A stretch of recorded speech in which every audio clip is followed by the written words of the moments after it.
Welcome student civil second year third semester subject building construction.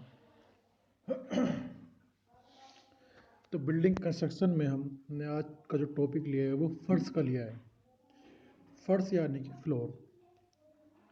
Floor पर आप सभी जानते हैं कि फ्लोर जो हमारा होता है वो किस प्रकार का होता है। फ्लोर यानी कि फर्श। फर्श मोस्टली हम सीमेंट कंक्रीट डालते हैं। कुछ ग्राउंड फ्लोर की अगर बात करें तो glossary of terms: floor finish, topping, underlying, the base course, rubber fillings and their purpose, types of floor, finishes, cast in situ concrete flooring, monolithics, bonded, terrazzo tiles floorings, terrazzo floorings, timber flooring, description with the sketch of the floors and their specification, floor polishing equipment। तो floor आप समझते ही हैं, यानी कि फर्श। फर्श जो होता है, अगर आपने उस पर टाइल्स लगाई है तो उसके टाइल्स के हिसाब से अलग हो जाएगा कि टेरेजो टाइल्स है या कौन सी टाइल्स है। आपने स्टोन्स लगाया है तो उनके नाम से ही पब्लिश हो जाएगा कि फला जो फर्श है यानी पत्थर वाला फर्श है, वुड वाला फर्श है, लकड़ी वाला फर्श है। तो उनकी नेमिंग के हिसाब से किस किस प्रकार के हम फ्लोर यूज़ करते हैं, तो इन्हीं के बारे में हमें स्टडी करनी है। तो बिल्डिंग कंस्ट्रक्शन में अपर फ्लोर की अगर बात करें तो flooring of RCC slab, flooring on RBB slab. Upper floor का मतलब ये होगा कि ग्राउंड फ्लोर के बाद में जब आपने पहली बिल्डिंग बना ली, इसके ऊपर जब हम फ्लोरिंग करेंगे, जाहिर सी बात है ये लिंटर होगा, तो हमारा आरसीसी स्लैब भी हमारा एक फ्लोर बन सकता है। और अगर ब्रिक का लिंटर है तो reinforced brick slab, reinforced brick slab, reinforced cement concrete slab. तो हमें इन पर अध्ययन करना है आगे चल के। और जो फ्लोरिंग हमारी है ग्राउंड की वो अलग है, और जो आरसीसी के ऊपर हम बनाते हैं तो first flooring, second flooring, third flooring, वो उसके हिसाब से हम देखते हैं। सबसे पहले आता है इंट्रोडक्शन। अब तो आप सब जानते हैं कि किसी भी बिल्डिंग का हॉरिजॉन्टल भाग यानी कि क्षैतिज तल जिस पे हम चलते हैं फिरते हैं और जो सबसे ज़्यादा यूज होता है वो हमारा फर्श कहलाता है। बिल्डिंग की उपयोगिता, सुंदरता और स्वच्छता काफ़ी सीमा तक अच्छे फर्श पर निर्भर करती है। बिल्डिंग के अन्य अवयव चाहे कितने भी श्रेष्ठ क्यों ना हो, बिल्डिंग का फर्श टूटा फूटा गंदा है तो बिल्डिंग अंदर से बहुत ही लो कैटेगरी की लगती है। इसके अलावा फर्श ही बिल्डिंग का सबसे उपयोगी अवयव है। टूटा फूटा होने पर उसका समुचित उपयोग भी नहीं हो सकता। एक बिल्डिंग में फर्श विभिन्न तलों से पर हो सकता है। मल्टी स्टोरी बिल्डिंग में सीमित स्थान से अधिक जगह प्राप्त करने के उद्देश्य से तलों पर फर्श बनाए जाते हैं। फर्श बिल्डिंग को एक दूसरे के ऊपर विभिन्न समतलों में विभाजित करते हैं। अब जैसे कि आपने पहली बिल्डिंग बनाई, इस टाइप से बिल्डिंग बना ली, फिर आपने एक बिल्डिंग और बनाई, फिर आपने एक बिल्डिंग और बनाई, तो इस तरीके से क्या है, प्रत्येक बिल्डिंग का जो लिंटर होगा वो दूसरी बिल्डिंग के लिए फर्श का कार्य करता है।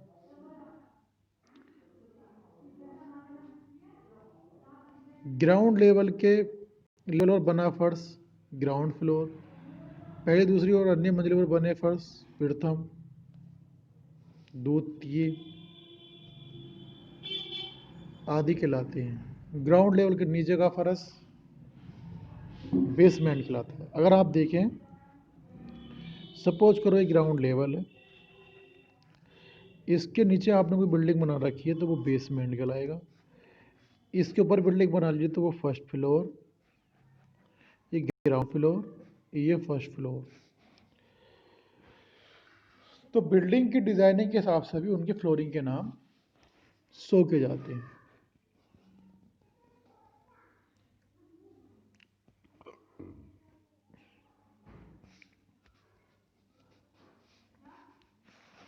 ग्राउंड लेवल के ग्राउंड लेवल पर बना फर्श ग्राउंड फ्लोर, पहली और दूसरी मंजिलों पर बने फर्श फर्स्ट फ्लोर सेकंड फ्लोर, और ग्राउंड से नीचे का जो फ्लोर होता है वो हमारा बेसमेंट फ्लोर कहलाता है। तो सबसे नीचे फर्श का उद्देश्य ये आप सब जानते हैं, कहीं ना कहीं आपने सुना भी होगा कि हाँ ये उनका बेसमेंट है, कि बेसमेंट में फला दुकान है या बेसमेंट ही है। तो ग्राउंड लेवल है जो आप बिल्डिंग बनती है अंदर की ओर, वो हमारी बेसमेंट कहलाती है, और बेसमेंट पर पड़ा फर्श बेसमेंट फ्लोर कहलाता है। तो यहाँ इन्होंने बताया कि सबसे निचले फर्श का जो मेन पर्पज है साफ चिकनी अपारगम्य और टिकाऊ सतह उपलब्ध कराना है। अपर फ्लोर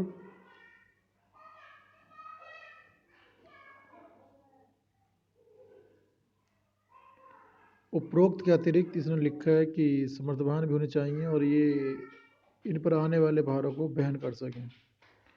फर्श के प्रमुख अवयव निम्न दो हैं।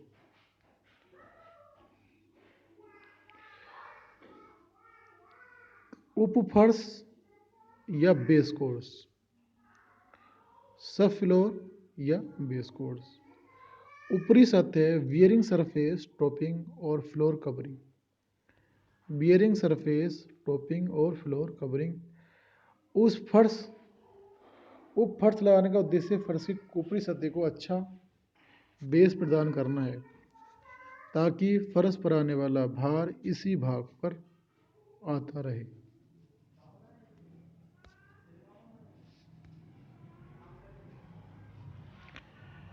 अब आता है हमारा recruitment of a good floors. एक अच्छे फ्लोर की आवश्यकता है और उसकी क्या क्या प्रॉपर्टीज़ होती हैं, क्या क्या गुण हैं उसके एक अच्छे फ्लोर के लिए। अब आप सब जानते हैं कि सबसे पहले उसकी लो कॉस्ट हो और सजावट अच्छी हो। कहीं पर भी आप ये नहीं कहेंगे कि आप हाई कॉस्ट है तो वो फ्लोर बेटर ही होगा या अच्छा होगा। कहीं ना कहीं जब आप कोई अच्छा फ्लोर बनाते हो तो उसकी कॉस्ट भी कम हो और सुंदरता भी ज़्यादा आए। लो कॉस्ट, फर्श की लागत बजट प्राविधान के अनुसार होनी चाहिए। फर्श की लागत ऊपरी लेयर के प्रकार पर निर्भर करती है। अब जाहिर सी बात है कोई फर्श है, अब आप उसमें आपने संगमरमर लगा दिया, मार्बल लगा दिया या अलग टाइप की टाइल्स लगा दी, तो वो आपकी लागत आपकी ऊपरी लेयर पर डिपेंड करेगी कि आप किस प्रकार का पत्थर लगा रहे हो।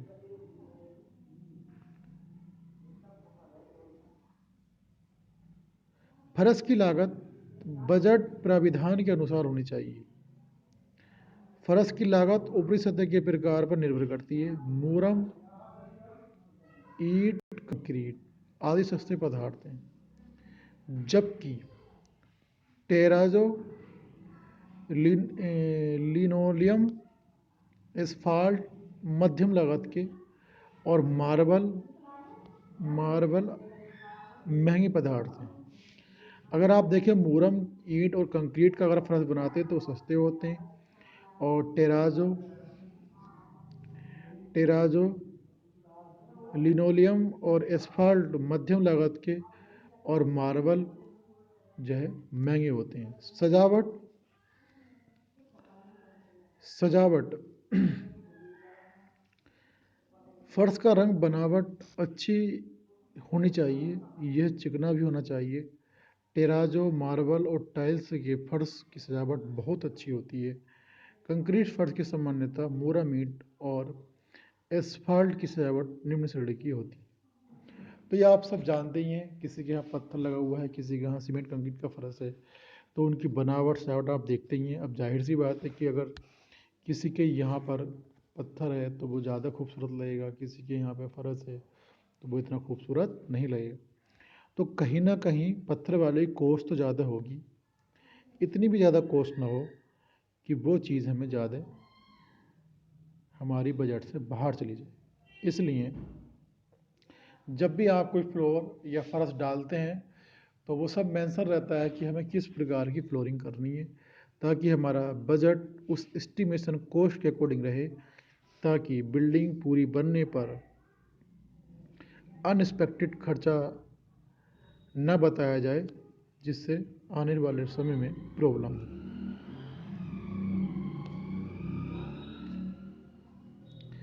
अब आती है हमारी बात उसकी टिकाऊपन की, फर्श की टिकाऊपन यानी कि लाइफ ड्यूरेबिलिटी, टिकाऊपन।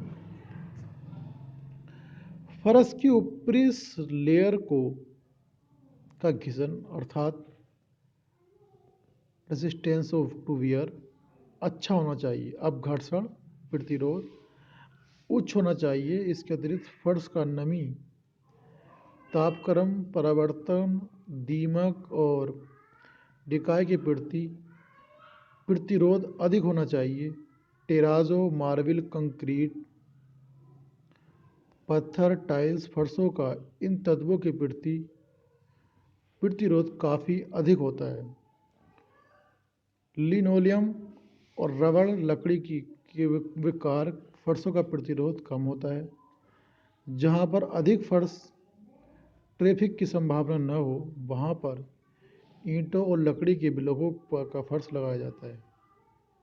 यानी कि जहाँ पर अधिक फर्श ट्रैफिक की संभावना न हो, तो वहाँ पर हम ईंट और लकड़ी का ब्लॉकों का फर्श डाल सकते हैं। अगर ज़्यादा ट्रैफिक है तो जाहिर सी बात है, जब आपका ज़्यादा ट्रैफिक है तो वहाँ पर हमारा ब्रिक्स की रोड ज़्यादा टाइम तक काम नहीं कर सकती है। स्वच्छता, क्लीननेस, फर्श धूल रोधी होना चाहिए और यह चिकनाई जैसे कि ग्रीस, तेल आदि को नहीं सूखना चाहिए। फर्श के जोड़ सादे और सपाट होने चाहिए ताकि इनमें गंदगी न भरे। फर्श की जो सतह ऐसी होनी चाहिए कि इससे आसानी से साफ किया जा सके। टेराजो टाइल्स, मार्बल और कंक्रीट फर्शों को शीघ्रता और सुविधा से साफ किया जा सकता है। ईंट, एस्फाल्ट, कार और रबड़ आदि फर्शों को साफ करना मुश्किल होता है। लकड़ी के फर्श चिकनाई आदि सोख लेते हैं, जिससे उनकी स्वच्छता पर प्रतिकूल प्रभाव पड़ता है।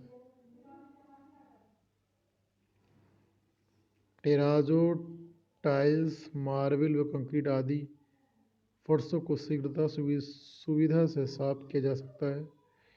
ईंट, एस्फाल्ट, कार्क, रबड़ आदि फर्शों को साफ करना मुश्किल होता है। लकड़ी के फर्श चिकनाई आदि को सोख लेते हैं, जिससे उनकी स्वच्छता पर प्रतिकूल प्रभाव पड़ता है। तो क्लियरेंस की बात कर रहे हैं कि अगर आपके जो टाइल्स होती है, और जैसे उन्होंने बताया कि धूल, ग्रीस, तेल आदि को नहीं सूखना चाहिए, तो धूल रोधी होना चाहिए, फर्श धूल रोधी होना चाहिए ताकि चिकनाई को नहीं सोखे। और फर्श के जोड़ सादे और सपाट होने चाहिए ताकि इनमें गंदगी न भरे, और फर्श की सतह ऐसी होनी चाहिए कि इसमें आसानी से साफ किया जा सके।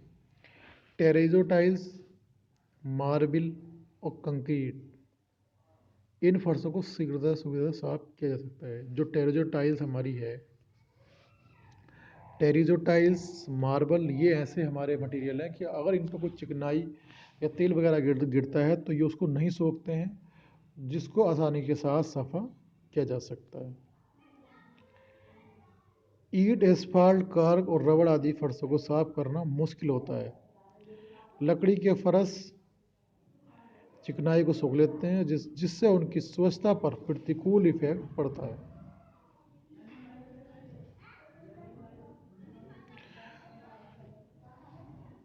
तो स्टूडेंट ध्यान दें कि ड्यूरेबिलिटी हमारी अच्छी होनी चाहिए टाइल्स की, और क्लियरेंस का मतलब यह है कि जब उसको साफ सफाई करें तो साफ सफाई हमारी अच्छी होनी चाहिए।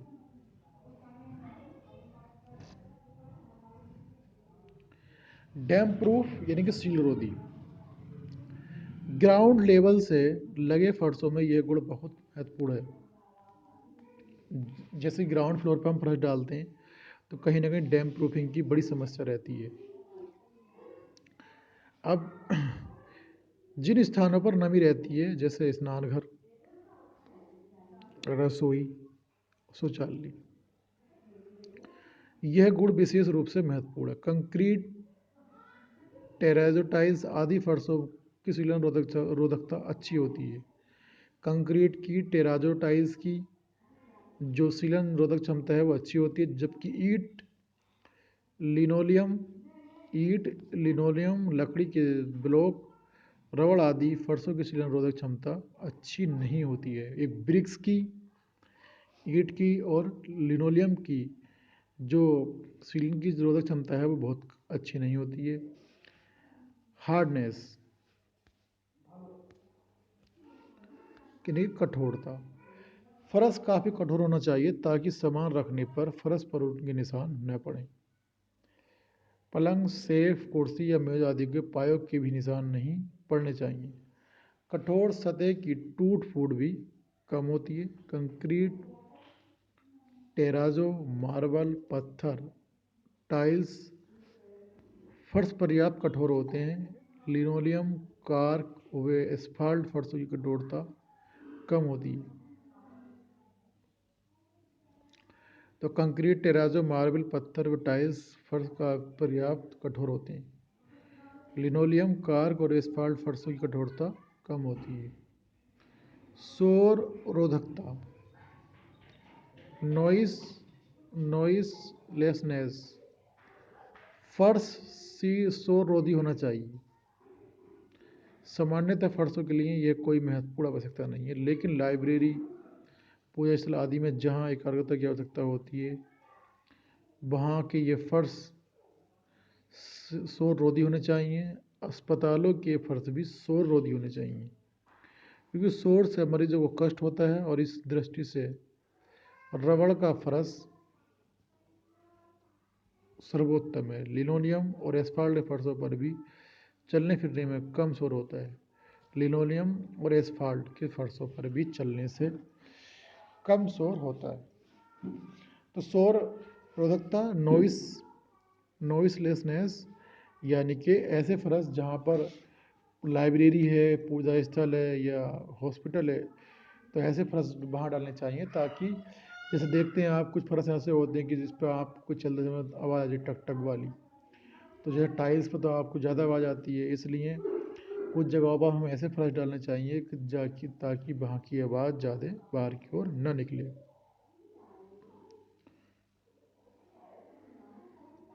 कम शोर होना चाहिए।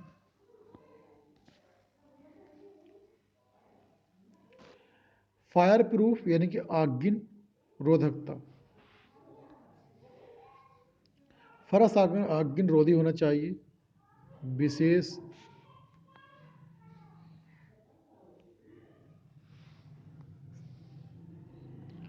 आगिन रोधकता, फायर प्रूफ फर्श आगिन रोधी होना चाहिए, जैसे ऐसे स्थानों का जहां फर्श के आग के संपर्क में आने की संभावना हो। रबड़, लिनोलियम, लकड़ी के फर्श की आगिन रोधकता काफ़ी